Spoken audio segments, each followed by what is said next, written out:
من الشيطان الرجيم. بسم الله الرحمن الرحيم. والذين كفروا أعمالهم كسراب بقيعة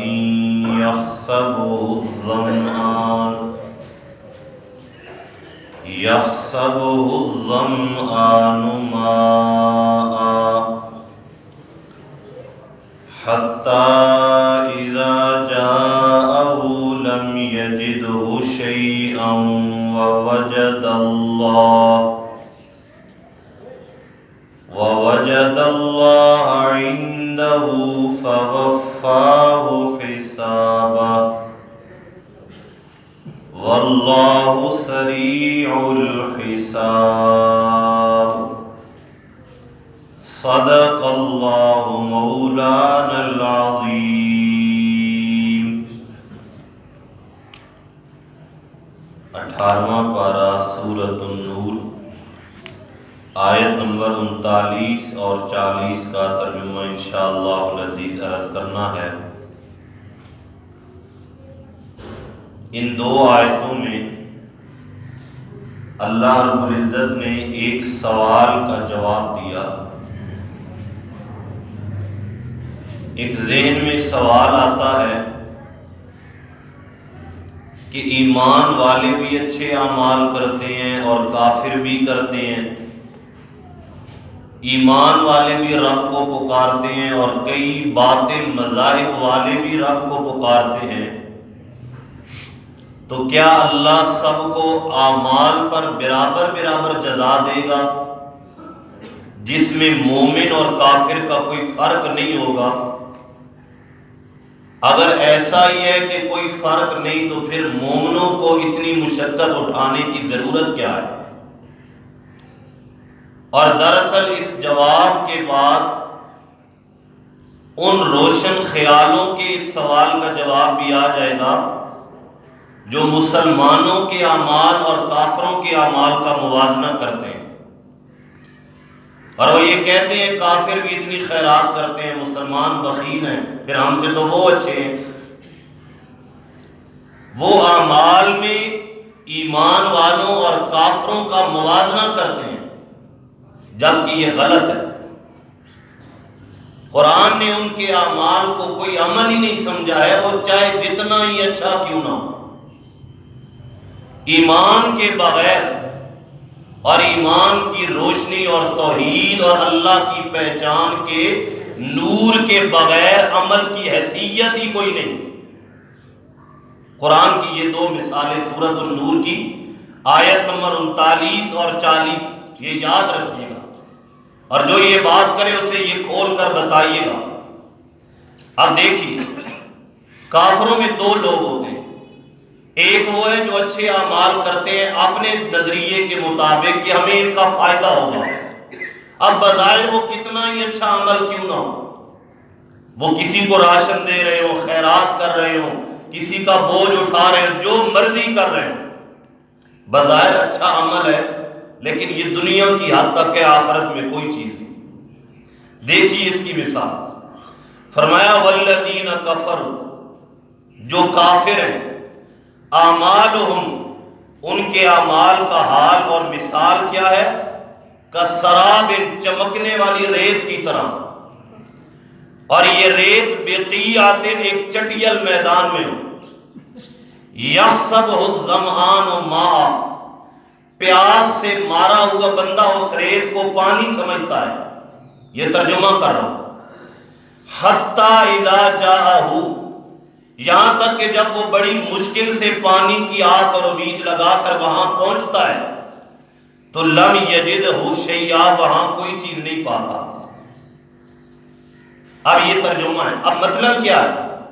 اللہ نے فرمایا کافروں کی اعمال کی مثال بھی اس امید کی طرح سمجھو کہ ایک مسافر ہے بڑے چٹیل ریگستان میں، لکو دک صحرا ہے، اس کے پاس پانی کوئی نہیں، شدید پیاس تنگ کر رہی ہے. وہ اس پیاس کے عالم میں شدت سے مارا ہوا پیاس کا چلتا ہے، اور دور وہی ریت ہے جو چمکتی ہوئی دکھائی دیتی ہے، لیکن وہ سمجھتا ہے یہاں کوئی پانی ہے کیونکہ ریت دور سے چمک رہی ہے۔ تو اللہ فرماتے ہیں وہ اس آس اور امید سے وہاں کوشش سے پہنچتا ہے کہ پانی تو مل جائے گا، لیکن جب اتنی تکلیف کر کے وہاں پہنچتا ہے تو پانی کا نام و نشان ہی نہیں، وہی ریت ہوتی ہے۔ اب یہ امید بالکل الٹ ہو گئی۔ اللہ نے فرمایا ان کی بھی یہی مثال، یہ اس آس سے عمل کر رہے ہیں کہ اللہ کے ہاں قبول ہوں گے، نہ کوئی تقوی ہے، نہ کوئی اخلاص ہے، نہ ایمان ہے، نہ توحید ہے، نہ معرفت الہی ہے۔ اس کے بغیر جتنے بھی اعمال کر رہے ہیں اس امید سے کہ اللہ کے ہاں بدلہ ملے گا۔ فرمایا جب اللہ کے ہاں پہنچیں گے تو ایسی ہی نا امید ہوں گے جیسے یہ پیاسا نا امید۔ اور آگے فرمایا وَوَجَدَ اللَّهَ عِندَهُ، پانی تو ملا نہیں لیکن وہاں اللہ کو پا لیا، اللہ تو ہر جگہ ہے۔ پھر اللہ نے فَوَفَّاهُ حِسَابًا، اب پانی نہیں ہے تو زندگی کی امید ختم ہے، پھر اللہ نے روح قبض کر کے ساری زندگی کا حساب ہاتھوں ہاتھ لے لیا، ساری زندگی کے گناہوں، نافرمانیوں اور غفلتوں کا حساب اللہ نے ہاتھوں ہاتھ چکا دیا۔ واللہ سریع الحساب، اللہ بہت جلد حساب لینے والا ہے، آنکھ بند ہونے کی دیر ہے، ساری زندگی کا ریکارڈ سامنے آ جائے گا۔ اور یہ تو ایک ایک بندے کا ہے۔ آپ نے فرمایا قیامت والے دن میدان معاشر میں جب حساب و کتاب ہوگا، پہلے انسان سے لے کر آخری انسان تک ساری کائنات کا اللہ حساب لیں گے، اور اتنا جلد لیں گے جتنا یہ ہمارا دنیا کا آدھا دن ہوتا ہے نا، آدھے دن کے بقدر اللہ سب کا حساب چکا دے، آدھے دن۔ اور وہ بھی حساب موٹا موٹا نہیں کہ بچپن میں کیا، جوانی میں کیا، ہر دن میں ایک ایک ساتھ اور ایک ایک گھڑی کا حساب مکمل ہوگا، اور ہر بندے کا ہوگا، اتنا جلدی حساب لے لیں۔ تو یہ کافروں کے اعمال کی پہلی مثال ہے۔ نمبر 2، وہ کافر ہوتے ہیں جو اپنے نظریے کے مطابق اچھے عمل کرتی نہیں۔ یہ تو وہ ہیں جو کرتے تھے ثواب کی نیت سے، لیکن ثواب تو ہے کوئی نہیں۔ اور بعض کافر وہ ہیں جو جہالت کے اتنے اندھیروں میں ہیں کہ ان تک نور کی کرن ہی نہیں پہنچتی۔ ان کی مثال کیا ہے؟ آیت نمبر 40 میں بیان فرمائی، او کا ظلمات، یا کافروں کی مثال ان اندھیروں کی طرح ہے۔ ایک اندھیرا فی بحر لجی، سمندر کی تہہ کا اندھیرا۔ یوں سمجھیے کہ ایک بندہ سمندر کی تہہ میں گر پڑا ہے، اس کا اندھیرا ہے۔ اور اوپر سے فرمایا یغشاہ موج، تہہ میں پہنچ چکا ہے اور اوپر سے موج بھی آ گئی، اس کا بھی اندھیرا ہو گیا۔ اور پھر ایک موج بھی نہیں، آگے فرمایا موج من فوقہ، اوپر اور موجیں، ڈبل اندھیرا ہو گیا۔ پھر آگے فرمایا سحاب، اوپر کالے گہرے بادل بھی بن جائیں، تیسرا اندھیرا۔ اور نمبر 4 فرمایا ظلمات بعضھا فوق بعض، کالی رات کا بھی اندھیرا۔ اب 4 اندھیرے، سمندر کی تہہ کا، موجوں کا اندھیرا، کالے بادلوں کی گھٹائیں اور رات کا اندھیرا۔ اب اتنے اندھیروں پر اندھیرے ہیں کہ اذا اخرج یدہ، ان اندھیروں میں سمندر کی تہہ میں کوئی بندہ اپنا ہاتھ نکال کر اپنی آنکھوں کے سامنے لائے، لم یکد یراہا، اسے اپنا ہاتھ بھی نظر نہیں آئے گا، جیسے کہتے ہیں ہاتھ ہاتھ کو نہیں پہچانے گا۔ اب اللہ نے فرمایا یہ وہ کافر ہیں جو بالکل نورانیت سے معروم ہیں، وہ اتنے اندھیروں میں ہیں۔ اب بتاؤ ایسے اندھیروں میں نور کی کرن کہاں سے پہنچے گی؟ جنہوں نے کوئی پرواہ نہیں کی، اتنے اندھیروں میں گر پڑے ہیں، تو جیسے ان اندھیروں میں گرنے والا سمندر کی تہہ میں نہیں بچے گا، یہ کافر بھی نہیں بچے گا۔ فرمایا وَمَن لَّمْ يَجْعَلِ اللَّهُ لَهُ نُورًا فَمَا لَهُ مِن نُور، یہ نور اسے ملتا ہے جسے اللہ نور دے دے، جسے اللہ ہی نور نہ دے، نور توحید، قیامت والے دن اسے نور رحمت اور نور مغفرت بھی نہیں ملے گا۔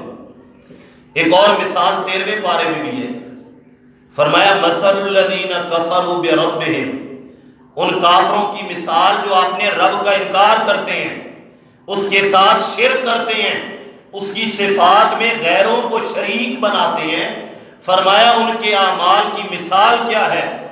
کرامات، جیسے راکھ، چھائی، سواب راکھ کی طرح ہے۔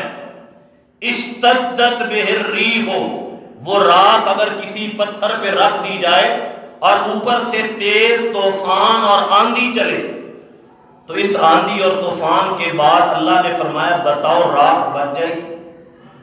سوال ہی نہیں پیدا ہوتا ذرہ بھی بچے۔ وہ چٹیل میدان صاف ہے، جب طوفان تو چلتے ہیں وہ تو پورے ٹیلے اڑا کے لے جاتے ہیں، تو یہ راکھ کیسے بچے گی؟ اللہ نے فرمایا اگر ایمان کی بنیاد نہ ہو تمہارے اعمال اس راکھ کی طرح ہیں جن کو تیز آندیاں دوڑا دے گی، کوئی پتہ ہی نہیں چلے گا، اور وہ اپنے ہاتھ سمجھ رہے ہیں کہ ہم اچھے عمل کر رہے ہیں، جب ہمارے پاس آئیں گے ہم ان کا نامہ اعمال ہی نہیں قائم کریں گے۔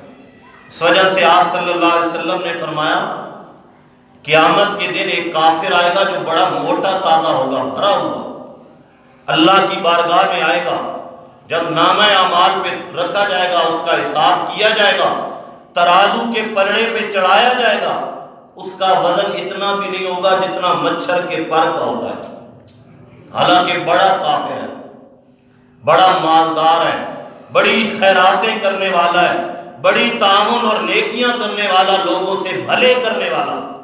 فرمایا آئے گا اللہ کی بارگاہ میں جب ترازو کے پلڑے پہ چڑھے گا مچھر کے پر جتنا وزن نہیں۔ پھر آپ نے وجہ بیان فرمائی کیوں؟ اس لیے کہ اس نے جو اعمال کیے اللہ نے دنیا میں ہی ضائع کر دیے تھے، تو آج وزن اعمال کا ہونا ہے۔ جب عمل دنیا میں راکھ کی طرح اللہ نے اڑا دیے تھے، اب وزن کس چیز کا ہونا ہے؟ تو نامہ اعمال کے تولنے کے لیے اور پلڑے میں اپنا وزن بھاری کرنے کے لیے پہلے بنیاد بنانی پڑے گی، اور بنیاد ایمان ہے، توحید ہے۔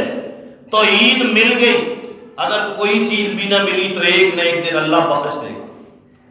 ایک حدیث شریف میں آپ صلی اللہ علیہ وسلم نے فرمایا اللہ وعدہ کرتا ہے کہ میرے بندے تو زمین اور آسمان کے درمیان یہ جو خلا ہے نا، یہ گناہوں کا بھر کے لے آ، معمولی بات نہیں ہے، اور گناہ بھی چھوٹے موٹے نہ ہو، بڑے گناہ، بڑے سے بڑا گناہ، یہ زمین اور آسمان کا خلاف بھر کے لے آ گناہوں سے۔ لیکن اگر ایک گناہ اس میں نہیں ہے شرک والا، اللہ کے ساتھ اوروں کو شریک کرنے والا گناہ نہیں ہے، تو مجھے اپنے رب ہونے کی قسم ہے میں تیرے سارے گناہ مٹا دوں گا اگر شرک والا گناہ نہیں ہوگا۔ اس سارے خلاف کو جو گناہوں سے بھرا ہوا میں تیرے لیے نیکیوں سے بھر کر تیرے لیے نامہ اعمال میں نیکیوں کے جمع کروں گا۔ لیکن اگر شرک نہ ہو، شرک ہے، پھر جتنے بھی اعمال ہیں یہ صرف ایک دھوکہ ہے، ایک خیال ہے، ایک راکھ ہے، ایک امید ہے، اس سے زائد کچھ بھی نہیں۔ دعائے اللہ ہمیں توحید اور ایمان کی صحیح معرفت عطا فرمائے۔